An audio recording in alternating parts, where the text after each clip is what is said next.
Part 1. Something went wrong in the dark. There is a creature you see, moving through the forests of New Zealand right now. It has been doing this, for millions of years. It moves at night. It navigates without sight. It finds its food not through vision, not through sound, no, but through something far older, something buried deep in the earth beneath it. It is, technically, a bird, but almost nothing about it behaves like one. It doesn't sing in the daylight. It doesn't build visible nests, or gather in flocks, or do any of the things we associate with birds. Instead, it wanders alone through the dark, guided by a sense of smell so refined that it can detect living organisms through solid ground. It is warm. It is furred. It has a heart rate and a body temperature closer to a small mammal than to any bird on Earth. And yet, it lays an egg so disproportionately enormous that, by the time it leaves its mother's body, there is almost no room left for anything else inside her. Act 1. A world made without rules. To truly grasp the essence of the Kiwi, you must first understand the island from whence it hails. New Zealand is not merely a distant land. Geologically speaking, it stands as a realm forged in near total seclusion, torn away from the ancient supercontinent of Gondwana some 60 to 85 million years ago. When it drifted apart, it carried with it a sliver of life, and then it was left in solitude. For tens of millions of years, New Zealand was devoid of land mammals. No predators prowling the shadows, no foxes, no weasels, no rats. Nothing that stalked on four legs in the night. The sole mammals to venture to these shores were those capable of crossing the vast ocean. Bats. That was all. This absence birthed something extraordinary and profoundly peculiar. With no ground-level predators, there was nothing compelling birds to remain airborne. Flight is costly. It requires hollow bones, a keel-shaped sternum for powerful flight muscles, a cardiovascular system designed for relentless endurance. A bird that need not flee from terrestrial predators bears all that weight without the benefit of survival. Thus, over millions of years, New Zealand's birds began to relinquish it. They became weightier, their wings shortened, their bones, typically hollow in birds, thickened and filled with marrow, much like those of mammals. They descended to the forest floor and remained. They inherited a world where fear was but a distant memory, and into that empty ecological space, birds began to do something quite remarkable. They became the mammals that weren't there. The moa grew to 3.5 meters tall, the largest bird that has ever walked the earth, and, well, it browsed the forest canopy like a giraffe. The huia, it developed separate beak shapes in males and females to exploit different food sources, much the way mammals partition ecological niches. The kakapo became a huge, flightless, nocturnal parrot that smells of honey and aged violin cases. And the kiwi. The kiwi. The kiwi descended into the undergrowth, into the dark, into the very soil itself, and became something that no longer resembles a bird at all. Act 2. Anatomy of an anomaly. Pick up a kiwi, which, for the record, almost no one should. And the first thing you'd notice is the feathers. They don't look like feathers. They hang loose, dense, layered over each other without the interlocking structure that gives most bird feathers their characteristic flatness and rigidity. They look, and reportedly feel, almost exactly like coarse mammalian hair. This is no coincidence. In most birds, feathers have a structure called barbules, microscopic hooks that zip adjacent feather filaments together into a unified, aerodynamic surface. In the kiwi, those barbules are largely absent or vestigial. The feathers cannot lock together. They simply drape. For a flying bird, this would be catastrophic. For an animal that has abandoned flight entirely, it creates something almost like fur. Insulation without the weight penalty of mammalian skin and undercoat. The kiwi's body has been solving problems that birds aren't supposed to have. Then there is the beak. The kiwi's beak is long, downward curved, and flexible at the tip, a feature called rhinokinesis, shared with shorebirds that probe mudflats for buried invertebrates. But what sets the kiwi apart from every other bird on Earth is where its nostrils are located. In virtually all birds, the nostrils sit at the base of the beak, near the skull. This is where olfactory tissue is most efficient. This is where the anatomy makes sense. In the kiwi, the nostrils are at the very, very tip of the beak, at the end of a bill that can extend deep into the earth. The implications of this, you see, are simply staggering. The kiwi can insert its beak into the ground and smell what is buried inside it. It detects earthworms, beetle larvae, and other invertebrates by following chemical traces through soil, essentially performing a kind of olfactory MRI of the earth beneath its feet. And its olfactory bulb, the brain structure responsible for processing smell, is proportionally one of the largest of any bird ever studied. In a skull the size of a pear, smell dominates everything. This has come at a cost. The kiwi's eyesight is poor. Its visual field is narrow. In daylight tests, kiwi have been observed walking directly into obstacles that should have been visible. They rely on their eyes almost as a secondary system, a backup sensor in a creature that has already decided the world is best understood through its other senses. It also has one of the most acute senses of hearing among birds. Vibrisol bristle-like feathers around the base of the beak may provide tactile information as the animal moves through dense undergrowth, functioning similarly to the whiskers of a cat or rat. A cat's whiskers, a mammal's bone density, a mammal's body temperature, which, at 38 degrees Celsius, sits almost 2 degrees below the avian average and squarely within the range of small placental mammals. The kiwi isn't becoming a mammal. No. Evolution doesn't work with that kind of intention. But the kiwi, it's solving the very same problems a nocturnal mammal would face. And, it's arriving at the very same answers. Independently. From a completely, utterly different starting point. This process, it has a name. Convergent evolution. And in the kiwi, it has produced something almost disquieting in how thorough it truly is. Act 3. The egg.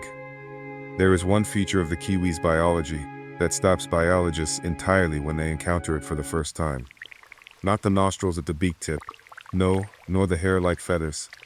Not the mammalian bone density or the extraordinary olfactory system. It is the egg. A kiwi egg accounts for, on average, approximately 20% of the mother's total body weight. For context, a chicken egg represents roughly 3% of a hen's body weight. An ostrich egg, from a bird that can weigh over 150 kilograms, represents only about 1.5%. The kiwi lays the largest egg, relative to body size, of any bird on Earth. To understand what this means physically, consider that in the days before laying, the egg occupies so much of the female kiwi's body cavity that she can barely eat. Her stomach is compressed. She must fast for the final days of gestation, surviving on the fat reserve she spent weeks building before the egg began to expand. Observers have reported that a kiwi near laying looks visibly distorted, the egg visible as a rigid mass beneath the skin of her abdomen, her movements slowed and labored. Why? Why would an animal already constrained by an island environment produce an egg so costly it nearly incapacitates the mother? One leading theory focuses on the kiwi's deep ancient ancestry. Genetic and morphological evidence, you see, suggests the kiwi's closest relatives are not the moa, those enormous birds that also lived in New Zealand, but rather the elephant birds of Madagascar and the emus and cassowaries of Australia and New Guinea. These are truly large animals, some of the largest birds that have ever existed. The kiwi's ancestor, the current understanding suggests, was considerably bigger than the animal that exists today. As the lineage miniaturized over millions of years, shrinking down to occupy the ecological niche of a small, nocturnal forager, the egg, alas, did not shrink at the same rate. Egg size is evolutionarily conservative.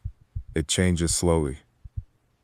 The body, however, changed faster. What remains is an egg from a much larger animal, still being produced by a bird that has spent millions of years becoming small. And in a strange way, the oversized egg pays for itself. A kiwi chick hatches in a state called superprecocial, more developed than almost any other bird at hatching. It emerges with a full coat of feathers, open eyes, and the capacity to thermoregulate, to control its own body temperature, within days. Within a week, it can forage independently. This developmental head start is written into the egg itself. The yolk that fills the kiwi egg is extraordinarily rich, nutrient-dense to an almost unprecedented degree, sustaining the chick through a development period that can last up to 85 days before hatching. A kiwi is, in some sense, nearly fully formed before it ever sees the world. But that extraordinary investment, that 85-day incubation period, that enormous caloric cost to the mother, creates a vulnerability. A single egg, a single chick. Sometimes twice a year, if conditions allow. This is not a species that can absorb losses easily. Act 4. The territory in the dark. For most of the year, a kiwi exists alone. Not because it is incapable of social behavior, but because solitude, in the world the kiwi evolved for, was the correct strategy. In the North Island brown kiwi, Apteryx mantelli, that territory can range from 15 to over 100 hectares, depending on habitat quality. A vast, invisible domain marked and defended through one of the animal's most surprising traits, its voice. The kiwi's call carries for over a kilometer in good conditions. It is one of the most distinctive sounds in the natural world, eerie, insistent, recognizable as nothing else. Males call in long series, broadcasting their location and their presence to rivals and to mates. The word kiwi itself is drawn from this call. Maori people named the bird for what they heard before they ever saw it in the light. And kiwi pairs, which mate for life in many species, maintain their bond across huge swaths of territory through these nightly exchanges, calls answered over hundreds of meters of dark forest, a conversation between two animals that may only physically encounter each other a few times each week.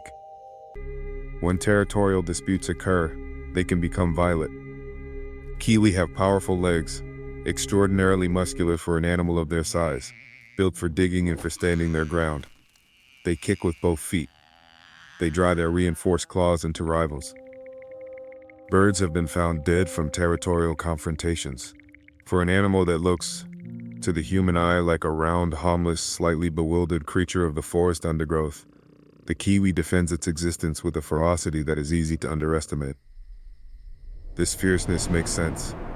In the world the kiwi evolved for, there was nothing that could threaten a bird from outside its own species. The territory was everything. The egg was everything. The slow, deliberate accumulation of resources across a century-scale lifespan, kiwi can live for 20 to 50 years in healthy populations, was a strategy built for a world that had certain, stable rules. Then the rules changed. Somewhere around 700 years ago, the first humans arrived in New Zealand. They brought dogs, and then centuries later, ships brought rats, and then cats. And then, in what would become one of the most consequential ecological introductions in recorded history, mustelids, stoats, ferrets, weasels, predators that had never existed in New Zealand. Predators that the kiwi's 50-million-year evolutionary history had given it absolutely no preparation for. The kiwi, living alone in the dark, could not smell them coming. Or rather, it could. But it had never, in all of its long existence, needed to know what that smell meant.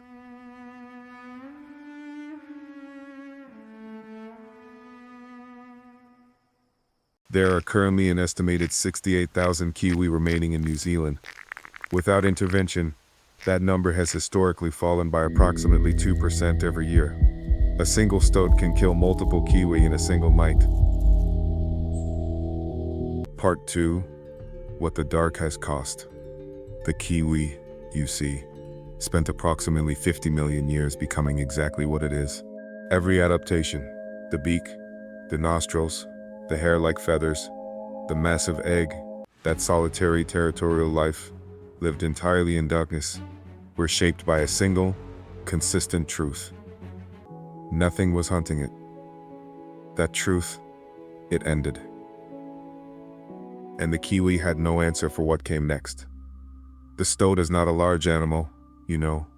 An adult male weighs, on average, around 300 grams. It can pass through a hole the diameter of a golf ball. It can climb trees with the ease of a squirrel, swim across rivers, and cover several kilometers of territory in a single night. It was introduced to New Zealand in 1884, brought deliberately, with the best intentions of the time, to control rabbit populations that were damaging farmland. It found the rabbits. It also found everything else. Act 5. A predator without context. To truly grasp what the stoat wrought upon New Zealand's wildlife, one must first comprehend the chilling concept of ecological naivety. Creatures that evolve alongside predators, you see, develop sophisticated recognition systems, a tapestry of behaviors, instincts, and chemical responses, woven over countless generations of survival. An English rabbit, for instance, upon catching the scent of a weasel, freezes. Every rabbit that failed to freeze, well, it simply didn't live to pass on its lineage. But in New Zealand, there were no mustelids. No ground predators of any kind for tens of millions of years. The kiwi, poor thing, held no inherited fear of the stoat's scent, no freeze response, no alarm call. No instinctive override that would compel it to abandon its routine and retreat from the encroaching darkness. Early observations of kiwi encountering stoats chronicled something that is difficult to articulate without a profound, unsettling sadness. The kiwi would continue to forage, continue to probe the earth with its delicate beak, seemingly oblivious to the presence of a predator that had already begun its deadly circling. The kiwi's extraordinary nose, a marvel capable of detecting earthworms through 6 inches of soil, was simply not calibrated for this new, silent threat. It had never needed to be. Stoats. They aren't the only introduced predator reshaping New Zealand's ancient forests. No. Ship rats, Rattus. They arrived with those European vessels you see, and established themselves throughout the land. Possums, brought from Australia for the fur trade, well, they now exist in numbers exceeding 30 million. And ferrets, they spread through the South Island like a plague. Feral cats, they moved into ranges far beyond anything domestic, a true Midas. But it is the stoat, oh yes, and its interaction with a phenomenon they call a mast year, that has produced the most catastrophic population crashes in Kiwi history. Every several years, New Zealand's beach forests undergo a synchronized mass seeding event, a mast year. The trees they fled the forest flow with seeds simultaneously, an evolved strategy, they say, to overwhelm seed predators by producing more food than they can possibly consume. And the rats? They respond first. Their populations explode on the sudden abundance of food. Then the stoats arrive, following the rats, like shadows in the night. Stoat populations, already capable of rapid reproduction, surge. Oh yes. A single female stoat, she can produce litters of up to 12 young. Within a single season, stoat densities in a masting forest can increase by a factor of 10. Imagine that. And then the seed runs out. The rats, they thin. The stoats, now present in extraordinary numbers, they turn to what remains, the birds, their nests, their precious eggs, their chicks, even the adult animals. The kiwi, nesting on the ground, incubating for nearly 3 months, living alone in territory spread across hundreds of hectares. It's precisely the kind of target a stoat population surge is equipped to devastate. Studies conducted in unmanaged populations have recorded stoat predation, accounting for the deaths of up to 94% of kiwi chicks in a single mast year event. 94% in a species that produces 1 egg at a time. That incubates for 85 days. That can take 3 to 5 years to reach sexual maturity. The mathematics of this, Well, they're not complicated, and they are certainly not kind. X6, the weight of slowness. The Kiwi's reproductive strategy. It was designed for a world without attrition. In the absence of predators, the Kiwi's slow reproduction was not a disadvantage. No, it was a calculated expenditure of energy. One egg, rich and complex, incubated for nearly 3 months, producing a chick pre-equipped for the world it would enter. The parent, it would live for decades. There was time. There was always more time. Biologists, they call this a K-selected reproductive strategy. Low output, high investment. Calibrated for stable environments where resources are the primary constraint on population, not predation. It is the strategy of elephants, of great whales, of animals that live long lives in worlds they already dominate. It is not the strategy of an animal that needs to replace its losses. A rat-selected species, a stoat, responds to predation pressure by producing more offspring, faster. Losses are absorbed. Populations rebound within a season. But the Kiwi cannot do this. When a Kiwi dies, that animal represented years of development, decades of potential reproduction, a territory mapped and maintained across seasons. Its replacement is not a matter of the next clutch. Its replacement, in a managed conservation context, takes years of active intervention. In an unmanaged forest, during a mast year, with stoat densities at their peak, it may not happen at all. There are currently 5 recognized species of kiwi. The little spotted kiwi, Apteryx owenii, the smallest, was once distributed across both main islands of New Zealand. By the early 20th century, it had been driven to a single mainland population. Today, the species survives primarily on Kapiti Island, a predator-free sanctuary off the southwest coast of the North Island, and on several other managed islands where introduced mammals have been eradicated. The mainland population is gone. The raui, Apteryx raui, is perhaps the rarest of all, confined to a small region of the South Island's Okarito forest. At one point, the population was estimated at fewer than 160 individuals. 160 animals. Each one, the product of 50 million years of unbroken evolutionary history, living alone in the territory in a forest that no longer guarantees their survival. Act 7. The people in the dark. New Zealand's response to the ecological collapse of its native wildlife is, by any global measure, one of the most ambitious conservation efforts ever attempted. It is also, in many ways, a direct confrontation with the consequences of history, a country grappling with what was brought in and what it has cost. The Department of Conservation, Te Papa Atahari, along with hundreds of community groups, iwi, landowners, and volunteer networks, maintains a network of predator control operations across the country that operates at a scale difficult to fully comprehend. Trap lines extending for hundreds of kilometers through remote terrain. Aerial drops of 1080 sodium fluoroacetate, a biodegradable poison, across mountain ranges and valley systems inaccessible by ground. Intensive monitoring programs following individually tagged kiwi through seasons and years. Individual kiwi are often named, tracked, known. There are rangers in New Zealand who have followed specific kiwi for over a decade, who know the boundaries of their territories as well as the boundaries of their own properties, who have attended the hatching of their chicks and recorded the absences where previous chicks should have been. This is not sentiment displacing science. It is science operating at a resolution fine enough that the individual animal matters, because in a species this fragile, every individual does matter. The loss of a single breeding female in a small population, it is not a statistical abstraction. No, it is a specific, measurable, potentially irreversible root. One of the most significant tools in kiwi conservation is a program called Operation Nest Egg.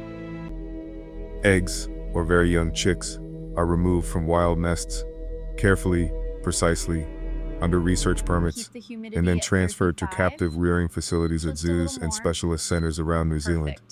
Stay strong, There, little one. they are raised until they reach a weight of approximately 1.2 kilograms. At that size, a kiwi is large enough, that a stoat cannot kill it efficiently. The geometry of predation no longer works in the stoat's favor. The bird is then returned to managed wild habitat, sometimes the very territory where its egg was first found, and released. It is an intervention that sounds simple, described this way. It is not simple. It requires the identification and monitoring of active nests in dense, dark, remote forest. It requires the careful extraction of eggs from nests where the attending parent, usually the male, who incubates the egg for most of the 85-day period, must be temporarily managed. It requires transport, incubation, hand-rearing protocols, and eventual rewilding in habitat that must itself be maintained free of the predators that would simply undo the work. And it works. In populations under active Operation Nest Egg Management, chick survival rates, they've risen from figures below 5% to, above 60% in some monitored areas. The mathematics, they can run in the other direction. But only with continuous effort, only as long as the effort continues. Act 8, Predator-Free 2050. In 2016, the New Zealand government announced a goal that, when stated plainly, sounds like something from a different era of human ambition. By 2050, New Zealand intends to eliminate introduced mammalian predators, rats, stoats, and possums, from the entire country. Not from individual islands, not from fenced sanctuaries, from a nation of 268,000 square kilometers, including mountain ranges, remote coastline, dense rainforest, and agricultural land. The program is called Predator-Free 2050. The technical challenges of this ambition are immense. Stoats breed rapidly. They move constantly. They are intelligent enough to become trap-shy after single exposures. A population reduced by 95% in a treatment area can recolonize from surrounding untreated land within a season. Achieving local eradication is possible. It has been achieved on islands throughout New Zealand, with extraordinary results. Removing predators from a bounded, geographically isolated environment is a tractable problem. Removing them from a mainland country, permanently, is a different order of difficulty. It requires technology that does not yet fully exist. Researchers, they're developing these self-resetting traps, traps that can function for years without any human touch. And genetic approaches, like these species-specific gene drives, which could, theoretically, suppress stoat reproduction across wild populations, while they're in the early stages, carrying their own extraordinary scientific and ethical complexity. Meanwhile, these aerial 1080 operations, they continue. Effective, yes, but contested. Their use, debated by the very communities that live alongside the forest they protect. And through all of this work, quietly, the Kiwi, it just continues its nightly business, probing the soil, calling across dark territories, incubating its impossible egg. Unaware, utterly unaware, that thousands of people are restructuring entire ecosystems, all around its survival. Act 9, What the Kiwi Carries. The Kiwi is the national symbol of New Zealand. It appears on currency, on passports, on the informal name New Zealanders use to describe themselves, Kiwis. It is a bird so deeply embedded in national identity that its image has become almost abstract, reduced to a silhouette, a logo, a word used casually in context entirely removed from the animal itself. But the actual creature, the living animal, carries something beyond symbolism. In Maori tradition, the Kiwi is a taonga, a treasure. Its feathers were used in kahu kiwi, cloaks of extraordinary significance worn by chiefs and people of high status. The relationship between Maori and Kiwi predates European contact by centuries, embedded in oral tradition, ecological knowledge, and a cultural framework that understood the Kiwi not as a curiosity, but as a being of importance. The Maori name for the Kiwi's guardian in traditional belief is Tane Mahuta, the guard of the forest. The Kiwi moved beneath his protection. That protection, for a long time, failed. Today, approximately 4,000 community groups across New Zealand are involved in some form of predator control or Kiwi monitoring. They are farmers and teachers and retired engineers and school children running trap lines on weekends. They are iwi, maintaining Kiwi populations on ancestral land. They are urban residents funding sanctuaries that now exist at the edges of major cities. Zealandia, in Wellington, a fully fenced predator-free ecosystem of 225 hectares, where Kiwi now move through bush that sits within sight of the Parliament buildings. The Kiwi in these places is returning, slowly, on the Kiwi's own terms. One egg, one chick, one defended territory at a time. There is something worth sitting with at the end of all this. The Kiwi is not a relic. It is not a failed experiment. It is not an animal that made the wrong choices and is paying the consequences of its own inadequacy. It is an animal that was, for 50 million years, correct. Every adaptation that now makes it vulnerable, the slow reproduction, the ground-level nesting, the absence of predator escape behavior, the solitary territorial life, was, in the environment it evolved for, the optimal solution. The Kiwi did not fail to adapt to its world. Its world was changed around it, faster than evolution can respond to anything. What it faces now is not a test of its fitness for the forest. It is a test of something else entirely. Act 10. What remains? At the current rate of managed recovery, some Kiwi populations, well, they're growing. The Raui of Okarito, once numbering fewer than 160 individuals, has grown to over 600 under intensive management. And the great spotted Kiwi, Apteryx hasti, it persists in mountain forests in the Upper South Island, and populations that, with predator control, have shown signs of stabilization. These are not triumphs to be declared, no. They are positions to be held. The work that sustains them must continue indefinitely, not because the Kiwi is broken, but because the world it now inhabits is permanently altered, and no amount of hope compensates for a trap line left unserviced or a fence line breached. The Kiwi exists at the intersection of deep time and immediate action, of 50 million years of evolutionary history, and the next Department of Conservation funding cycle, of an ancient forest and a modern country trying to decide what it owes to the things that were here before it. Somewhere, in the dark of a New Zealand forest tonight, a Kiwi. It's following the scent trail through 6 inches of soil to a worm it cannot see. Somewhere, a male. He's sitting over an egg the size of his entire abdomen, warming it with a body temperature closer to a mammal than to a bird, waiting out an incubation that will take nearly 3 months. Somewhere, a chick hatched last week. It's already probing the earth with a beak that knows exactly what it is for. They have been doing this, in one form or another, for longer than our species has existed. Whether they continue, that part is no longer up to them. The Kiwi, it has no close relatives. No living bird quite like it exists anywhere else on Earth. It is the last of something.